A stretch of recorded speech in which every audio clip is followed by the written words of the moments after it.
నీ సొంతమైనప్పుడే నా దేవుడు అనే మాట మనం వాడగలం. లేకపోతే మామూలుగా అందరితో పాటు దేవుడు అనగలం. నా దేవుడు అనే మాట మనం వాడలేం. నా దేవుడు వాడినప్పుడు ఏమవుతుందంటే మా డాడీ లేకపోతే నా బిడ్డ అనే బంధం అక్కడ కనపడుతుంది. అందుకే ఈ ఉదయకాల సమయంలో నా జీవిత కాలం అంతయు నేను యెహోవాను స్తుతించెదను, నేను బ్రతుకు కాలం అంతయు నా దేవుని కీర్తించెదను.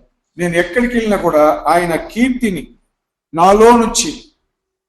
అందుకే కొత్త నిబంధన గ్రంథంలో మొదటి దశకు రాసిన పత్రిక 5:16 ఏముందంటే, ప్రతి విషయమందును కృతజ్ఞతాస్తుతులు చెల్లించదను. ప్రతి విషయంలో, అది మంచి జరిగినా చెడు జరిగినా. ఎందుకంటే నీవు సేవించు దేవుడు నా దేవుడు అని నీవు అనిపించినప్పుడు మాత్రమే ఆయనకు కృతజ్ఞతలు తెలియజేయగలం. నా దేవుడు అనే భావన నీలో లేకపోతే ఆయనకు కృతజ్ఞతలు చెల్లించలేం. మొట్టమొదటిగా మన హృదయంలో కావాల్సింది ఏంటంటే, నేను సేవించు దేవుడు నా దేవుడా, అందరితో పాటు జనరల్ గా దేవుడు అనేవాడా. ఇది చాలా ప్రాముఖ్యం.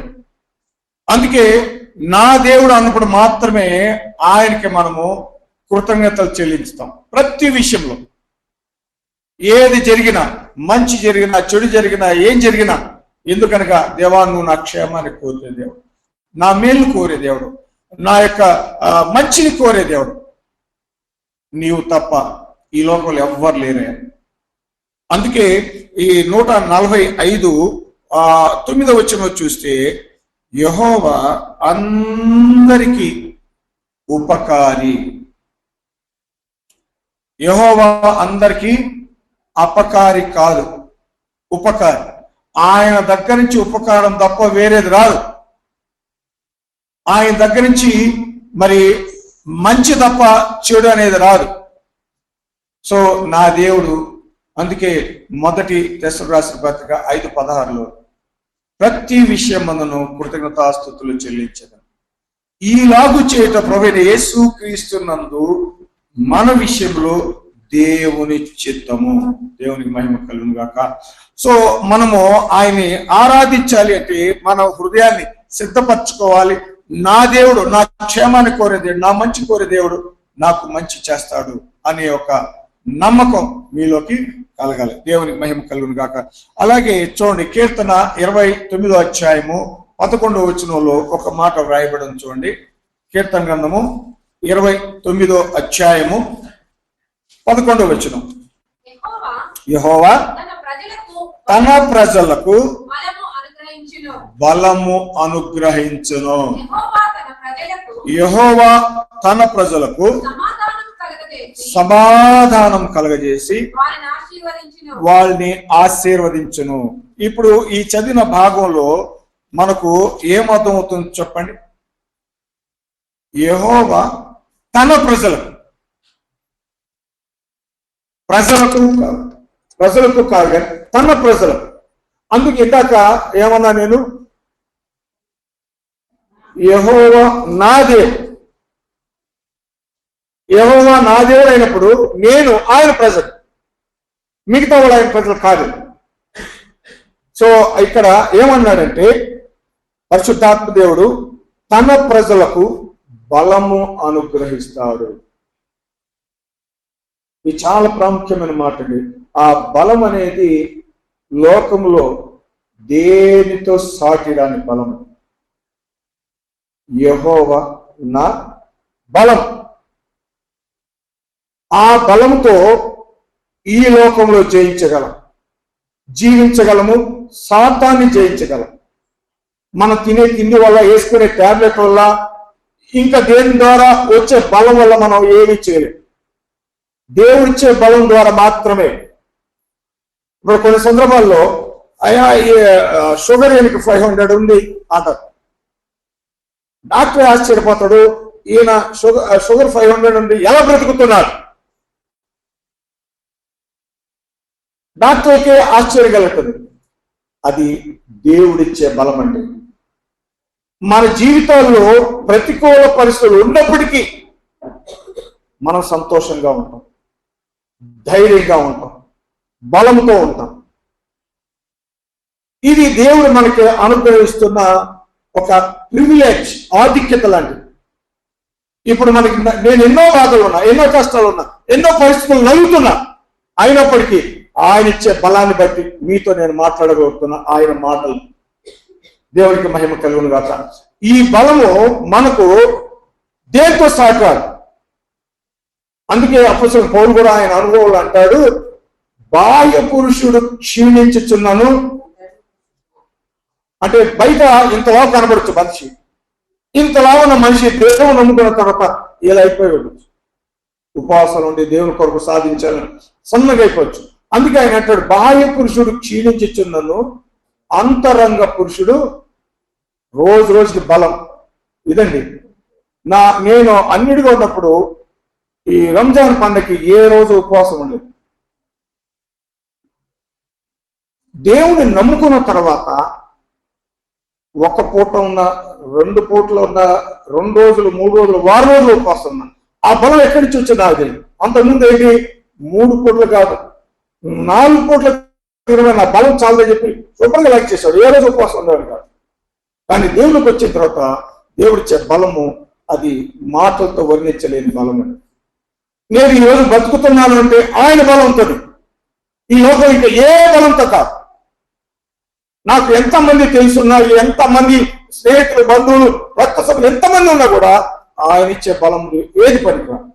దేవునికి మహిమ కలుగును గాక. దేవుడు మనకి ఇచ్చే బలం అండి. అదే ఆ గొప్పతనం, దేవుడు అన్న గొప్పతనం. బలం ఇస్తాడు. బలం తర్వాత ఏమి ఇస్తాడు చూడండి. బలం తర్వాత యెహోవా తన ప్రజలకు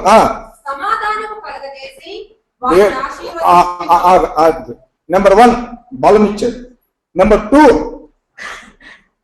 సమాధానం ఇచ్చాడండి. ఇది చాలా, అంటే అంతకు ముందు మన బతుకంతా గొడవలతోనో అసమాధానమైన పరిస్థితులు కూడా వస్తున్నాడు అంటే భయం వేస్తుందిరా. ఏం చేస్తాడో, ఏం మాట్లాడతాడో, ఏం గొడవలు అవుతాయో, అసమాధానమైన పరిస్థితులు. దేవుడు మన జీవితానికి వచ్చిన తర్వాత సమాధానం, షాలోం.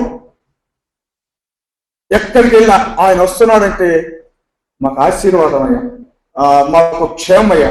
ఆయన మాట చెప్పాడంటే మాకెంతో బలం అయ్యా. దేవునికి మహిమ కలుగును గాక. నిన్న ఒక సేవకుని దర్శించడానికి వెళ్ళా సనత్ నగర్ లో. చాలా నీరసంగా ఉన్నాడు, బలహీనంగా ఉన్నాడు. నేను వెళ్ళి దేవుడి గురించి వచ్చేసి మాట్లాడుతూ 1 గంట అతనితో గడిపిన తర్వాత ఆయన ముఖంలో కళ వచ్చింది, మాటలు శక్తి వచ్చింది. ఆయనే అన్నాడు, అన్నా నాకు బలం వచ్చిందన్నా. దేవునికి మహిమ కలుగును గాక. దేంతో వస్తుందండి? ఏం పెడితే వస్తుంది అది ఆ బలం? ఆయన మాటలు శక్తి ఉంది, ఆయన మాటల బలం ఉంది. అందుకే ఆయన వాక్యం వెళ్ళగొట్టతోడనే వెలుగు కలిగేది. ఆ వెలుగు మనల్ని వెలిగిస్తా ఉంటుంది. దేవునికి మహిమ కలుగును గాక. మొదటిగా ఆయన తన ప్రజలకు బలం ఇచ్చాడు. రెండవది సమాధానం ఇచ్చాడు. ఇప్పుడు ఆ దేవుడు ఆయన హృదయంలో ఉన్నాడంటే ఆ వ్యక్తి గొడవ పెట్టుకోడు. గొడవ పెట్టుకునే స్థలంలో తీసుకెళ్తే వాళ్ళని సమాధానపరుస్తాడు. గొప్పమ్మ ఇలా చేయకూడదు. అంతకుముందు గొడవలకి ప్రధాన కారణం ఆ వ్యక్తే. ఇప్పుడు ఎక్కడ గొడవ జరుగుతుంటే అక్కడ ఈ వ్యక్తి వెళ్ళి సమాధానపరుస్తాడు. దేవునికి మహిమ కలుగును గాక. సామెతలు 12వ అధ్యాయంలో చూడండి. సామెతల గ్రంథము 12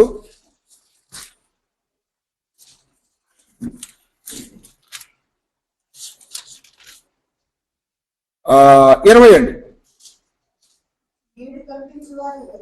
కీడు కల్పించు వారి హృదయములో మోసం కలదు, సమాధానపరచుటకై ఆలోచన చెప్పువారు సంతోషభరితులగుదురు. దేవునికి మహిమ కలుగును గాక.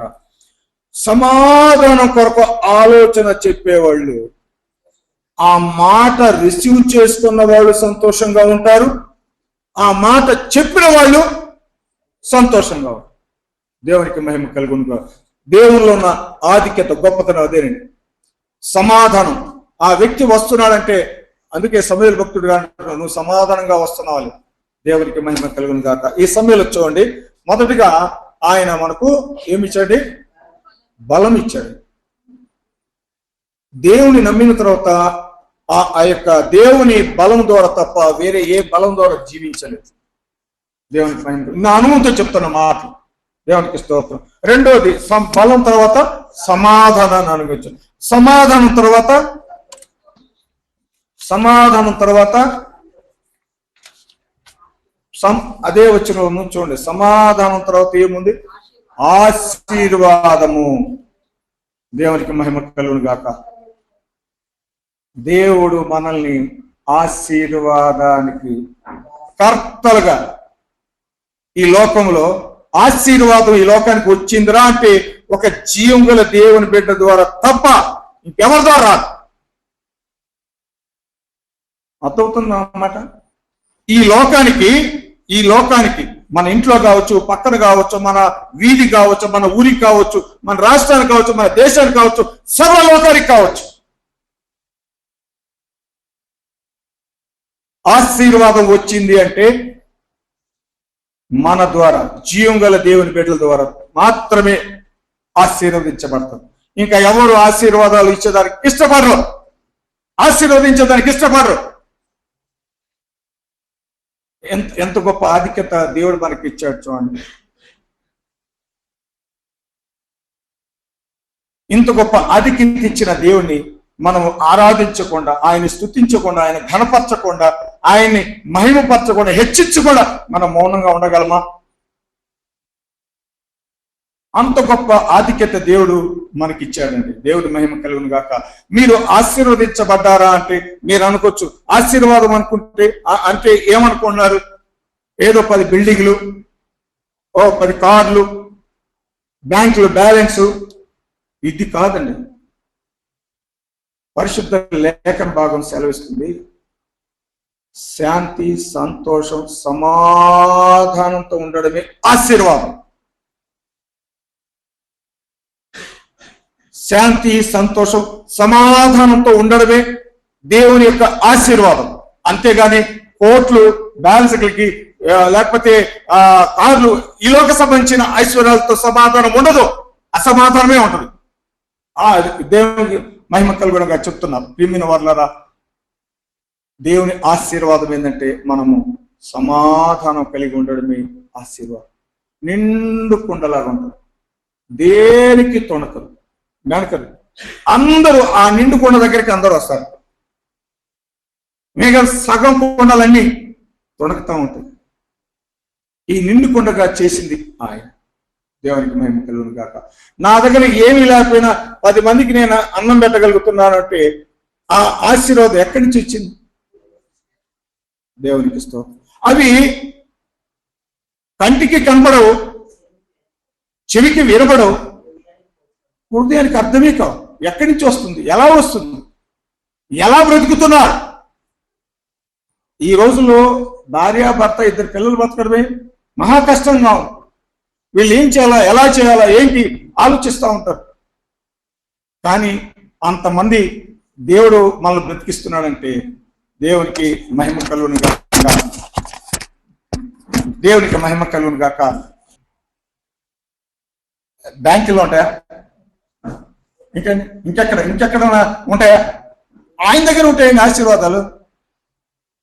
ఆయన నమ్మిన బిడ్డగా మన దగ్గర ఉంటాయి. మన నుంచి ఈ లోకానికి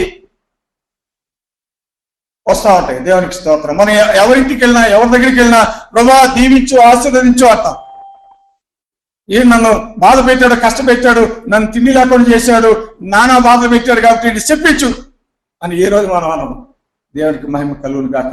ప్రియమైన వారలారా, దేవుని దగ్గర నుంచి వచ్చే ఆశీర్వాదాలు తన బిడ్డలకి ఇస్తాడు. ఆ తన బిడ్డల ద్వారా ఈ లోకంలోకి ఆశీర్వాదాలు వస్తాయి. దేవునికి మహిమ కలుగును గాక. ప్రియమైన వారలారా, ఈ ఉదయకాల సమయంలో పరిశుద్ధాత్మ దేవుడు మనతో సూటిగా మాట్లాడుతున్నాడు. నా జీవిత కాలం అంతా ఆయన స్తుతించిన, ఆయన ఘనపరిచిన తక్కువే. ఎందుకంటే నన్ను ఈ లోకంలో మొట్టమొదటిగా ఆయన ఇచ్చింది ఏంటండి? 3 మాటలు చెప్పాను.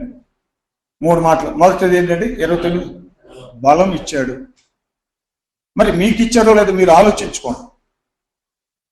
దేవుడిచ్చే బలం దేంతో సాటిరాదు. ఈ లోకంలో ఏ జీవంతో కానీ ఈ లోకం ఏదైనా సాటి రాదు. దేవుడిచ్చే బలం ఉంది. ఆ బలంతో నేను బతుకుతున్నానండి. దేవునికి స్తోత్రం. రెండోది సమాధానం ఇస్తాడు. షాలోమ్.